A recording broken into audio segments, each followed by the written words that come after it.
বাতাসের মতো আপনার কাছে টাকা আসবে এই আমল আর এই সূরা পাঠ করলে। প্রিয় ভাই, টাকা কখনো বাতাসের মতো আসে না, তার জন্য আপনাকে মেহনত করতে হবে। মেহনত না করলে কখনোই রিজিক টাকা আসবে না। এটা আমার কোনো বানানো কথা আপনাকে বলছি না, যে আল্লাহ রাব্বুল আলামিন বলেছেন, তোমরা যখন নামাজ পড়া হয়ে যাবে তো রিজিকের জন্য কি করো, জমিনে ছড়িয়ে ছিটিয়ে পড়ো। তো রিজিক তো তলাশ করতে হবে। এবার কিভাবে করবেন সেটাও আপনাকে বলবো আমি, যে কিভাবে মেহনত করবেন। তো মেহনত যখন করবেন তখন দুইটি দোয়া বেশি করে পড়বেন।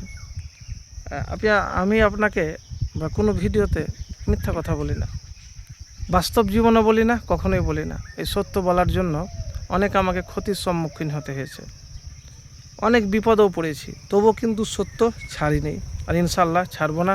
তার জন্যে আপনারা দোয়া করবেন। তো আমল আপনাকে করতে হবে ভাই। কিভাবে আমল করবেন সেটি আপনাকে বলবো আমি।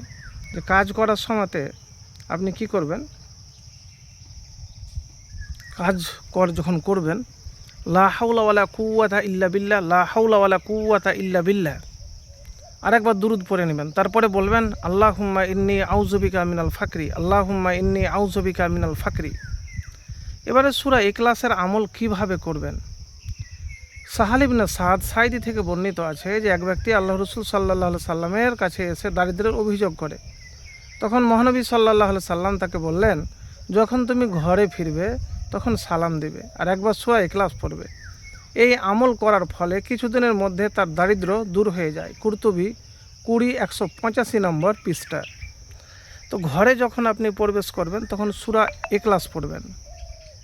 ঘরে যখন আপনি প্রবেশ করবেন তখন সূরা ইখলাস পড়বেন।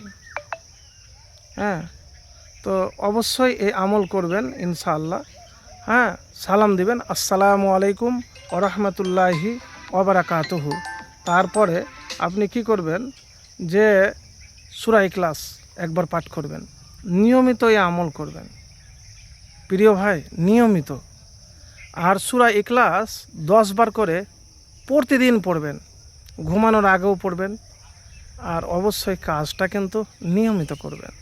কাজ যদি না করেন তাহলে কিন্তু সফলতা আসবে না। আর কাজ করার সময় শিখিয়ে দিয়েছি দুরূদ শরীফ আগে পড়ে, আর লা হাওলা ওয়ালা কুওয়াতা ইল্লা বিল্লাহ, আল্লাহুম্মা ইন্নী আউযু বিকা মিনাল ফাকরি, আল্লাহুম্মা ইন্নী আউযু বিকা মিনাল ফাকরি। এই দোয়া বেশি করে পড়বেন। আল্লাহর কাছে মন থেকে চাইবেন যে আল্লাহ আমাকে কারো কাছে যেন হাত পাততে না হয়। আর সময়কে সঠিকভাবে মূল্যায়ন কাজে লাগাবেন।